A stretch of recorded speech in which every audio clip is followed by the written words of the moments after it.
Добрый день, дорогие друзья. В прямом эфире программа «Якутск сегодня». Мы выходим одновременно и на радио, и на телевидении в прямом эфире. В студии режиссеры Николай Слепцов-Айдын и Мария Новгородова. У микрофона Любовь Петрова. Сегодня, 27 октября, Всемирный день аудиовизуального наследия, объединяющий аудио и видеозаписи для повышения информированности общественности о принятии срочных мер о значимости аудиовизуальных документов. Так написано в Википедии. И сегодня гости студии Национального центра аудиовизуального наследия народов Республики Саха-Якутия имени Ивана Жараева, зав. Отделом комплектования и экспертизы аудиовизуальных документов Любовь Аполлоновна Лобанова. Здравствуйте, Любовь Аполлоновна. Добрый день.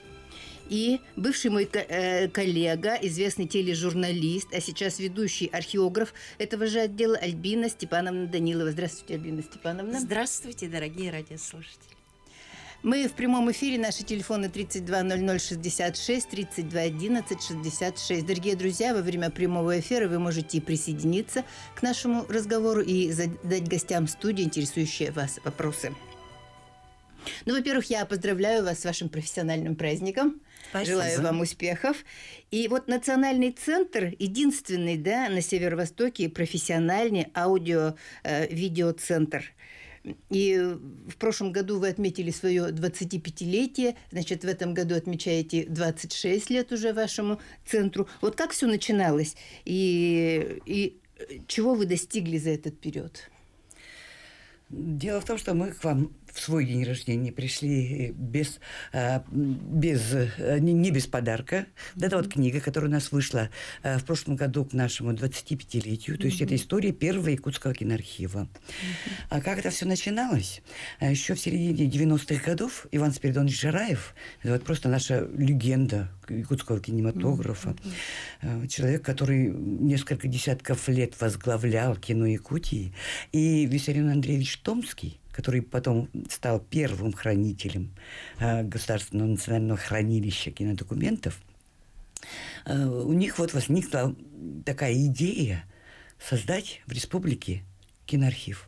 Потому что время уже подошло к тому, что накопленные материалы, телепередачи, кстати, тоже нужно уже профессионально хранить. Истории. Да. И вот то, что в те суровые такие, да, перестроечные годы президент Михаил Ефимович Николаев безоговорочно поддержал эту идею, это очень о многом говорит, что человек все-таки он понимал, что это веление времени, что это нужно сделать. И вот сегодня просто хочется вот этих людей поблагодарить от всей души.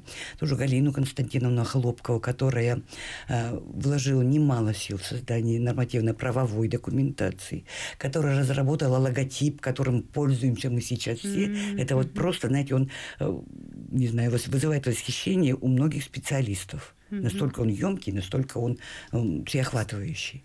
Ну и, конечно же, сегодня хотелось бы сказать отдельные слова благодарности народному депутату, нашему, просто, я не знаю, другу Александру Николаевичу Жиркову, который тоже с первых дней поддерживал создание вот такой организации. Конечно же, он как историк, как никто понимал ценность того, что мы делаем, и ценность того, которые приобретут наши вот, хранимые документы через много-много лет. И сколько сейчас у вас за эти годы накоплено материалов? За 25 лет работы у нас уже около 40 тысяч единиц хранения, как мы говорим. То есть наименований всевозможных фильмов, сюжетов, фрагментов, телепередач. Но это только то, что касается Якутии. Как мы их собираем, как мы их разыскиваем? Конечно же, прежде всего, это работа с, скажем так, официальными производителями аудиовизуальной продукции. То есть это киностудии, это студии телевидения, это даже вот сейчас пресс-службы многих организаций, то есть те, которые уже профессионально тоже занимаются съемками своей деятельности, но храниться они будут, конечно, у нас. Вот. Ну, мы сейчас режиссером пока попросим показать ролик. Вечное движение. Как река без единого момента покоя, с каждым всплеском волны обращает в былое дарованное нам настоящее. Официальный логотип Национального центра аудиовизуального наследия народов Республики Саха-Якутия, созданный по образцам древних писаниц на ленских столбах человек, плывущий в лодке по реке времени, соединяющий берега прошлого и будущего, символизирует деятельность самого северного в мире и единственного на северо-востоке России киноархива. Аудиовизуальное наследие – это более 30 тысяч единиц учета на всех видах носителей, собранных более чем за 20 лет работы небольшим коллективом аудиовизуального центра. Для просмотра всего принятого на государственное хранение материала потребуется около 10 тысяч часов, а метраж уникальных фильмов и сюжетов на кинопленке равен расстоянию от Якутска до Золотого кольца России. Национальное достояние Якутии, охватывающее временной отрезок с 1924 года по сегодняшний день, является частью архивного фонда Российской Федерации. Поисковой работой, тщательной экспертизой беспрерывно поступающих на хранение новых артефактов, их реставрацией и перезаписью занимаются как опытные киноархивисты, так и молодые специалисты центра. Учитывая стабильное увеличение фондов, на архивную тишину рассчитывать не приходится. Сотрудники постоянно в поиске новых форм работы, дополняющих традиционные. Выезды в командировки, инициативное архивирование наиболее интересных событий и явлений в историческом, общественном, культурном и научном плане, помощь улусным управлениям культуры в организации муниципальных аудиовизуальных архивов, популяризация имеющихся материалов посредством телевидения, печати и интернет-ресурсов. И это далеко не все направления работы. Большой резонанс в общественной жизни республики вызывает ежегодно проводимый республиканский конкурс «Кинолетопись Якутии». Здесь выявляются наиболее ценные для будущих поколений фильмы, телепередачи, сюжеты и зарисовки, поступившие в фонды за минувший год. Учитывая, что основной продукт учреждения невозможен без технических средств, требуется постоянное обновление сложного и специфического оборудования новейшими техническими средствами. Это необходимо для обеспечения вечного хранения аудиовизуальных документов, которые являются полноценным свидетельством истории. Это необходимо не только для населения республики, но и для отражения полноценной картины жизни и деятельности одного из самых крупных субъектов Российской Федерации и для мирового сообщества в целом. Интерес к Якутии как в России, так и за ее пределами возрастает с каждым годом. Поэтому инновационное цифровое развитие – веление времени. Человек не выпускает весло из рук. Вечное стремление вперед, память о прошлом во имя будущего. Главная цель и задача Национального центра аудиовизуального наследия народов Республики Саха-Якутия. Ну вот в ролике коротко рассказана, да, почти вся ваша деятельность. Но сейчас мы будем немножко подробнее говорить об этом. Вот как происходит работа по сбору, комплектованию, сохранению аудио, фото и видеоматериалов? Вы знаете, этот вопрос задают часто нашим коллегам, специалистам, хранителям. И всегда мы отвечаем, что практически принимает участие народ, республика. Вот Любовь Аполлоновна говорила о том, что вначале, так сказать, включились в пополнение фонда сами производители студий, там, организации, там, телевизионные журналисты. А вот в последующем уже стал вопрос о том, чтобы каким-то образом всеохватность осуществилась. И вы знаете, что существует закон об аудиовизуальном наследии, который в 2006, по-моему, году был введен, объявлен.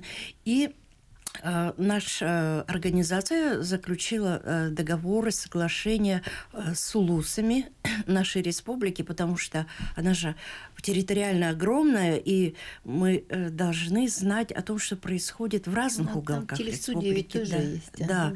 И, ну, конечно, мы не можем на одном месте все это аккумулировать, все это там собирать как в едином таком штабе, поэтому мы заключаем договоры с администрациями, где-то создаем филиалы, где-то, по-моему, в Намском улусе, Верхневилюйском введены даже штатные единицы, которые отвечают за сбор материалов интересных и тоже с частными лицами, с архивами работают, какие-то фильмы вот местные журналисты производят, и таким образом они к нам поступают, ну, можно сказать, системно. Ну, еще, наверное, и население. И министерства, всевозможные ведомства, заключаем с пресс-службами соглашения, договоры. И таким образом, посредством популяризации своих вот работ, документальных фильмов, каких-то акций, таких общественных, происходит работа по пополнению фонда. Ну, еще и население, наверное, да, приносит свои какие-то это безусловно, потому что это происходит как, ну, как традиция, что ли, потому что многие люди даже сами, вот, просто даже по звонку говорят, как, вот у меня, я нашел там у себя где-то на чердаке там аудио, видео, какие-то записи, сами даже не знают, как называются эти носители, приносите. Они приносят, они даже не знают, что там находится. Вот, кстати, это было года 4 назад, к нам позвонили из Института мерзлотоведения, специалисты, и сказали, что они нашли, когда разбирали старые завалы в сарае, прямо в глыбе льда кинопленку. А что там, они даже понятия не имели. Ну, наверное, подумали, может, какой-то художественный фильм, Чапаев. Видно, что старая вещь такая. И когда они принесли, ну, конечно, прошло определенное время, пока наши специалисты этих отделов ее, в общем-то, реставрировали, ее там как-то отмокали. Ну, вот если привели в порядок. Да, привели в порядок. И затем перегнали, и вот эта копия этой кинопленки попала на стол к эксперту. И называется «Тарын мерзлотка». Никаких сопроводительных документов. Что это? Когда снимали? Что? Оказалось, это, как позднее выяснилось, уникальный материал 1939 года. Это впервые, когда научная экспедиция отправилась изучать наледи в Верхоянском улусе. И там они снимали первое прохождение, вот эта трасса, как наши грузовики, машины прошли по наледи. Это, в общем-то, довольно экстремальные съемки.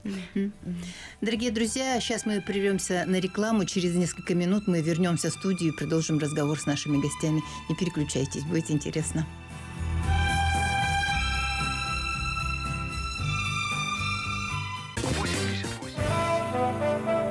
Дорогие друзья, мы продолжаем в прямом эфире программы «Якутск сегодня». И сегодня во Всемирный день аудиовизуального наследия у нас гости студии, сотрудники Национального центра аудиовизуального наследия народов Республики Саха-Якутия имени Жараева. Это Любовь Аполлоновна Лобанова и Альбина Степановна Данилова. Вот, Любовь Аполлоновна, расскажите о фондах. Что у вас там в ваших фондах самое ценное? Ну, я уже говорила о том, что у нас около 40 тысяч единиц хранения. Естественно, что они подразделяются как на ценные, так и на особо ценные документы. И у нас существует где-то уже порядка более чем 120 фондов.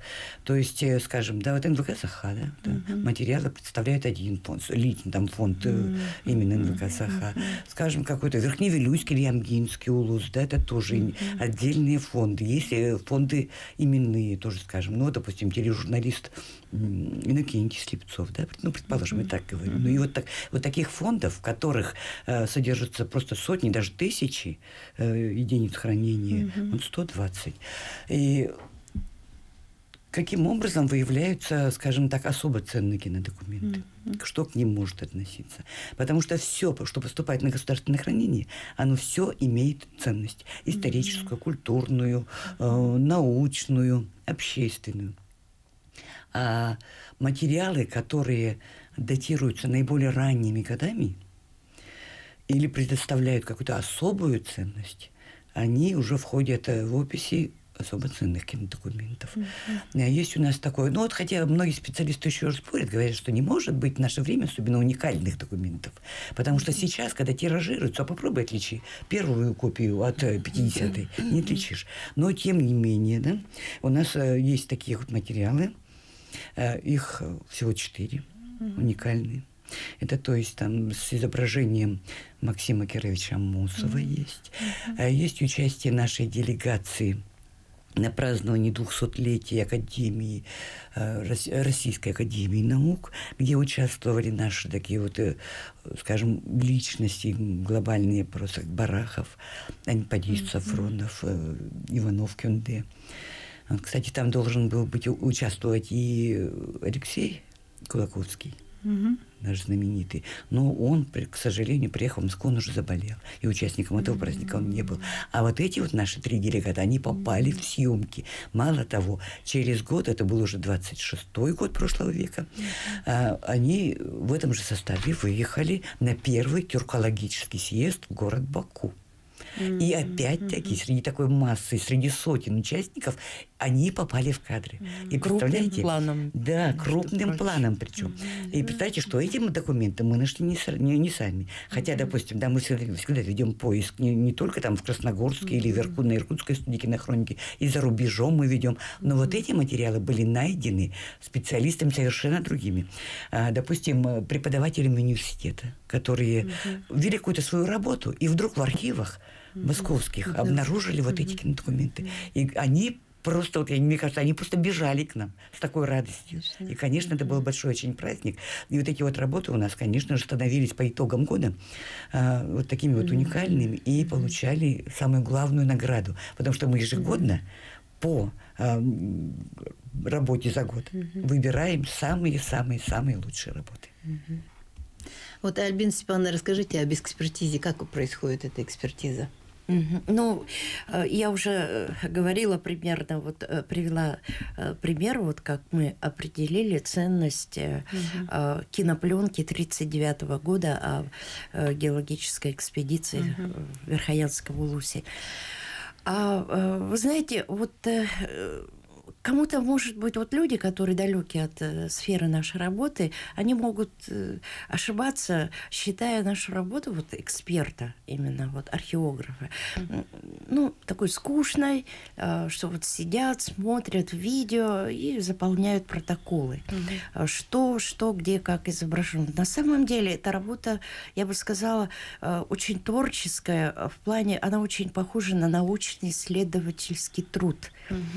Когда ты, во-первых, без сопроводительных каких-то документов даже не знаешь, какого года эта кинопленка, кто изображен в кадре, о чем вообще речь и где это происходит. Вот есть вопросы, что, где, когда. И вот нам важно вот это определить конкретно, и причем безошибочно, потому что потомки это все потом сравнят и увидят, и могут уличить нас в неправде. И как вы это определяете? Вот, вы знаете, вот пример простой приведу. Попала мне вот кинопленка всего 4,5 минуты. Ну, может быть, от силы 5. Там черно-белое.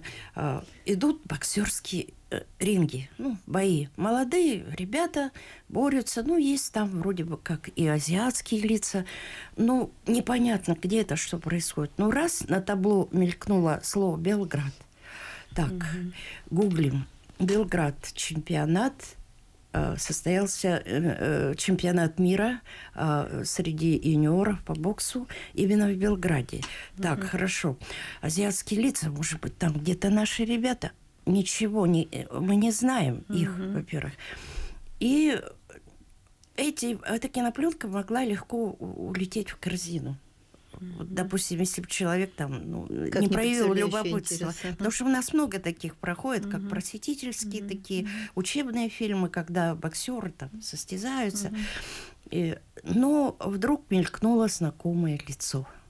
Какой-то юноша худощавый, где ты его видела? Оказывается, он очень напоминает мне Александра Михайлова, этого знаменитого тренера по боксу, легендарного директора, ассоциации, по-моему, федерации по кикбоксингу. Когда-то я брала у него интервью в 90-х годах, когда снимала документальный фильм. Сравнила, погуглила, да, потом посмотрела, и там, оказывается, он действительно участвовал в Белграде, был участником. Более того, он там завоевал бронзовую медаль. И как раз-таки на кинопленке был изображен тот момент, когда он стал бронзовым чемпионом мирового чемпионата. А потом, когда уже мы стали исследовать, дальше поднимать материалы, оказывается, он является героем там, в 70-х, это был 78-й год, 70-х, 80-х годов он был идеалом всех нашего мужского арсенала Якутии. Его носили как чемпиона на руках, встречали его там с цветами. Это был герой, как бы звезда, первые звезды якутского бокса. Затем мы, конечно, встретились,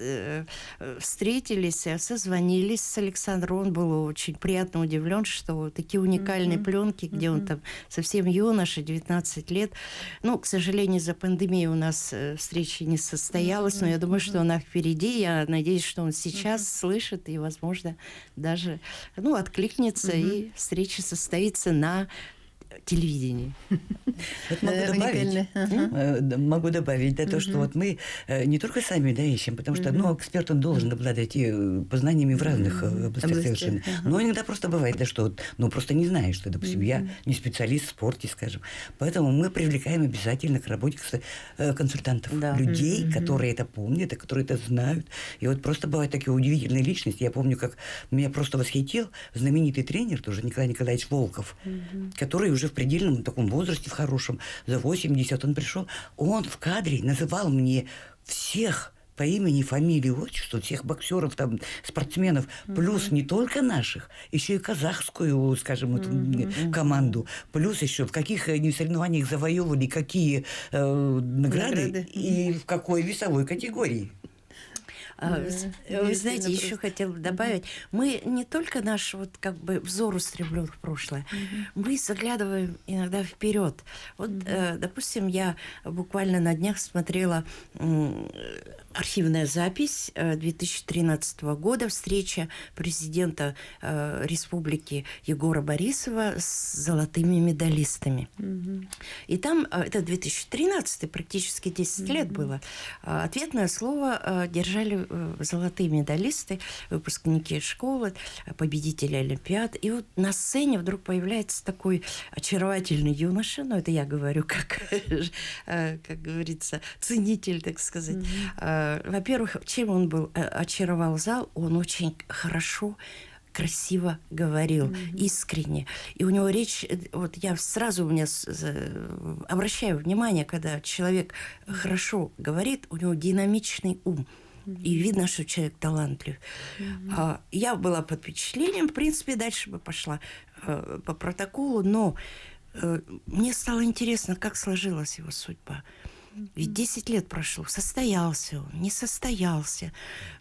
И очень хотелось бы, чтобы он состоялся. И я покопалась в интернете, погуглила. И вы знаете, очень приятно, что он закончил Санкт-Петербургский университет, высшую школу мировой экономики, а сейчас он является специалистом крупнейшей интегрированной нефтегазохимической компании «Сибур Холдинг». И вы знаете, это когда получается, что ты тоже вносишь какой-то толчок к движению, позитивным событиям, что и теперь уже есть причина, есть повод для того, чтобы встретиться с этим человеком, показать ему сказать, десятилетней давности видео и вместе, как говорится, как бы анализировать, что было, что есть и что будет. Интересно, интересно. Интересная встреча происходит у вас, оказывается. Так, у нас еще время есть, я успею вам задать еще один вопрос. Да. Вот люди к вам приходят, да, и с фотографиями, с аудио, видео записями, да, на старых носителях. И вы занимаетесь их оцифровкой, да? Занимаетесь этим? Оцифровкой, да, мы тоже занимаемся. Делаем просто даже перезапись, допустим, да, для тех, кто нуждается в этом. Да, переносим, скажем, информацию с кинопленки, даже, да, удобные сейчас носители. Ну, это обязательно, конечно, потому что мы архив технотронный. То есть без техники мы практически, не работаем, так скажем. Этим мы отличаемся, скажем, от бумажного архива. Но вот мне бы хотелось еще сказать, что помимо вот этой своей основной работы, да, вот, допустим, эксперты занимаются одним, допустим, фильмопроверщики проверяют, в техотделе занимаются там перезаписью, цифровкой. У нас очень много стало работы, связанной тоже с нашей работой, да, потому что, вот, знаете, вот, сидеть, скажем так, на богатстве таком, да, и не использовать его мы просто уже не можем. И поэтому у нас практически у каждого сотрудника уже своя фильмография. То есть кто-то интересуется, скажем, шаманизмом, он снимает фильм об этом. Да. Кто-то, допустим, да, политикой занимается, пожалуйста, вот уже, потому что материалов масса. И вот мы сейчас снимаем не только фильмы сами, да. Вот, допустим, в прошлом году у нас вышел фильм «Огонь над вечной мерзлотой». Тема понятна, да? Ну, вот, и мы с прошлого года имеем свою телепередачу на НВК «Саха», кинолетопись Якутии. Дорогие друзья, сейчас мы прервемся на рекламу и через несколько минут, через 2 минуты вернемся в студию и продолжим наш разговор. Мы продолжаем прямой эфир в программе «Якутск сегодня». В студии режиссеры Николай Слепцов-Айдын, Мария Новгородова, у микрофона ведущая Любовь Петрова. И наши гости – это сотрудники Национального центра аудиовизуального наследия народов Республики Саха-Якутия имени Жараева Любовь Аполлоновна Лобанова и Альбина Степановна Данилова. Вот сейчас говорили об оцифровке, да, вот чем еще занимается ваш центр? Ну да, я вот уже упомянула о том, что мы занимаемся кинопроизводством, да. Кроме того, значит, на нас сейчас возложен прокат тех фильмов, которые вот в последнее время, скажем, на слуху, да. Мы очень гордимся тем, что с нами сотрудничает Никита Ржаков, как один из, скажем, первый режиссер Якутии сейчас, вот, да, который на слуху. И вот фильм... Режиссер Тыгын Дархан. Тыгын Дархан, прокат, это вот сейчас за этот прокат отвечаем мы тоже. Это ведь тоже расширение сферы деятельности нашей. Вышел неплохой, очень такой фильм, связанный с историей кино, который снял Иван Кривогорницын. Это тоже, значит, под эгидой Национального центра аудиовизуального наследия. Вот. И, конечно же, с использованием наших материалов. Это фильм, который называется «100 лет якутского кино». То есть вот такую вот историю мы тоже не только храним, но и сами еще, но и создаем еще. Плюс к этому мы занимаемся как аудиовизуалы, еще и инициативным архивированием. То есть мы выезжаем на съемки каких-то крупных событий, интересных событий, не только в городе, но и в республике. Вот это тоже еще одно из направлений такой вот нашей работы. Вот. Ну, естественно, потом мы их тоже, эти съемки, используем. Ну, вот также идет же у вас кинолетопись Якутии, да? Вот на НВК у вас есть своя передача. Да.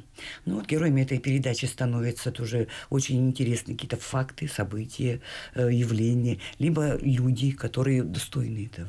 Вот, скажем, в прошлом году у нас прям такой был цикл, когда мы сделали передачу о таких народных депутатах, как Зоя Корнилова, Климент Иванов, Егор Ларионов. Я думаю, это те люди, которые действительно достойны занять свое место в аудиовизуальной памяти народа.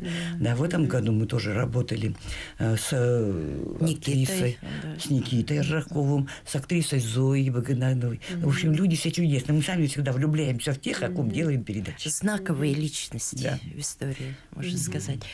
И вот как бы продолжая вот разговор, вот я сейчас даже посмотрела рекламный ролик триллер к новому художественному фильму.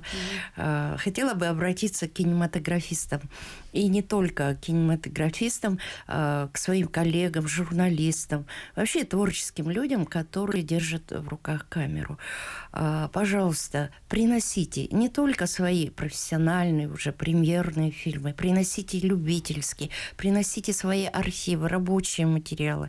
Потому что, вы знаете, время быстротечно, и однажды вы можете обнаружить, что у вас, допустим, хард рухнул, пропали, что-то случилось, ремонт, теряется. Да.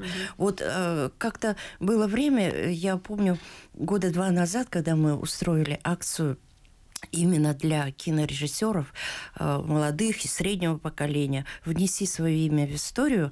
В кинотеатре «Лена» мы всех пригласили поименно, индивидуально, и они пришли со своими дисками, хардами, кассетами, фильмами, которые снимали, дебютами и новыми фильмами. И принесли под расписку, мы их прямо оформили, там же учет и контроль, все зарегистрировали, расписка, потом освободили им харды и через неделю вернули. И они могут на них дальше продолжать работать. Потому что однажды вот Дмитрий Шадрин в бытность, когда был директором Сахафильма, он в социальных сетях пожаловался: ребята, срочно найдите. Когда Децат начинал свои первые фильмы, Кискил и прочее, мы потеряли это все.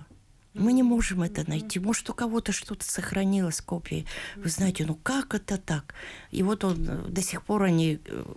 Когда вот мы устроили эту акцию, именно Дима Шадрин тогда поднялся на сцену и сказал: не повторяйте наших ошибок, пожалуйста. И поэтому приносите на любых носителях, приносите в любое рабочее наше время, мы всегда будем вам рады. Да, и это будет гарантией того, что ваше имя тоже останется в истории, и что этим вы пополняете аудиовизуальную память нашей республики. И в будущем это будет очень и очень востребовано. И вашими же, в том числе, внуками и правнуками. Да, а мне кажется, частная жизнь как раз тоже не менее интересна, да, чем общественная, например, политическая жизнь. Да, вот вы знаете, иногда, вот очень часто бывает, когда приносит, допустим, сын видео своего деда, и там он маленький, там где-то в огороде или где-то они на демонстрации. Мы определяем ценность все равно, потому что это там дыхание эпохи. Допустим, как люди одевались, какая у них была посуда, как они ели, какая еда была. Даже стрижка какая была. Да, что в магазинах продавалось. Это же, это, как это говорят, аутентичность, да, вот, эпохи. Вот вы в основном занимаетесь сохранением кинодокументов, да? А вот с НВК сотрудничаете, вот сохраняете телепередачи, радиопередачи? Таких материалов у нас очень много. Особенно еще в бытности якутского телевидения. Помните, 80-е, 70-е, 80-е годы. Таких материалов у нас очень много. Ну, конечно, в последнее время, сейчас, когда уже все перешло на коммерцию, нам приходится их выкупать. Ну, это уже другой, скажем так, да, разговор. Но, тем не менее, то, что мы собираем вот эти материалы, и то, что вот можно обнаружить совершенно там, допустим, такие вот вещи, которые даже на НВК не помнят, да, скажем, потому что кто тогда работал, да, на телевидении именно, как выглядело здание даже само, да, какое было оборудование. Ну, в общем, вот так вот. Поэтому вот НВК Саха, то, конечно, для нас вообще вот как-то, вот, ну, скажем так, особая фигура вот в нашем фонде. Кстати, у нас хранится ценная запись телепередачи 1991 года в Театре оперы и балета, когда была торжественная презентация перехода от ГТРК в национальную компанию. И там все звезды, и радио, телевидение. Если вам интересно, приходите, посмотрите, используйте в своей работе. Интересно. Вот сейчас вас послушать все благостно и хорошо. А вообще с какими проблемами вы сталкиваетесь?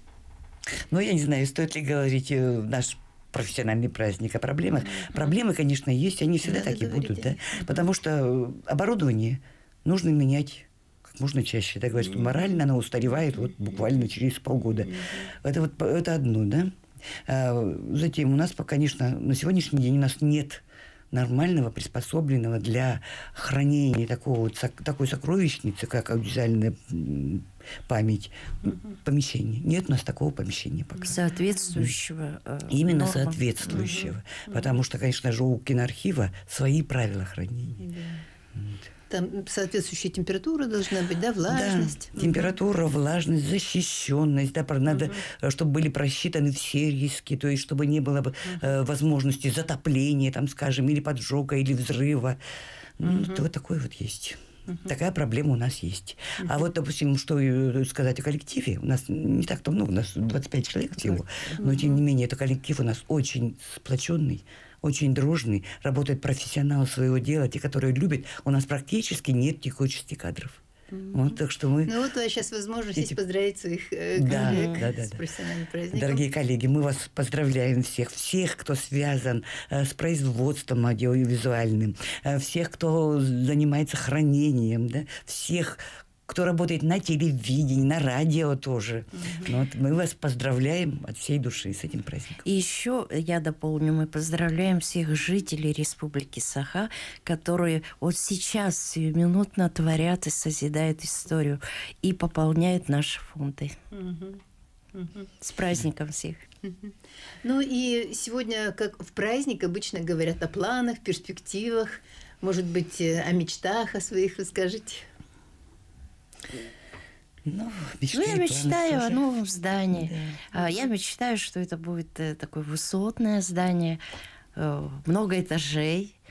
Ну, конечно, может быть, мне не доведется там, но, по крайней мере, увидеть я это намереваюсь в недалеком будущем. А я вот мечтаю о новых находках. Я вот, допустим, все лелею такую голубую мечту, что когда-нибудь мы обнаружим материалы 1912 года, когда Якутск впервые вообще попал в объектив кинокамеры. Да. Ну вот... Надеюсь, 1912 год, это французская экспедиция снимала в городе Якутске. Ну вот мы пока еще без всякой надежды, но пытаемся найти, разыскать эти материалы. Думаем, где-то они хранятся. Потому что кинопленка, она вечна. Да, кинопленка вечна. И она где-то там в недрах какого-то музея во Франции, говорят, есть. Да. Музея естественных наук. Ну это до Парижа далеко. Миссия потомкам, скажем, да. Ну, у нас 1,5 минуты осталось до конца эфира. Вот ваши пожелания нашим радиослушателям. Вы знаете, вот живую память хранит каждая семья. Допустим, да, вот человек имеет записи, там, да, которые сделаны его родителями, когда он только делал первые шаги, когда он пошел в школу. Видео, оно уже вот рядом, оно уже присутствует постоянно. Это тоже история. И вот хотелось бы, чтобы вот такую историю тоже хранили, потому что память, она должна быть всегда с человеком для того, чтобы жить дальше. Ну, я прежде всего желаю счастья все равно, что бы ни случилось, вопреки всему, несмотря ни на что. Я желаю вам успехов. Поздравляю вас еще раз с вашим профессиональным праздником. Спасибо. Благодарю вас за участие в нашем эфире. С нашими радиослушателями и телезрителями мы прощаемся. На этом наша программа завершена. Мы прощаемся с вами. Желаем вам всего самого доброго. До свидания.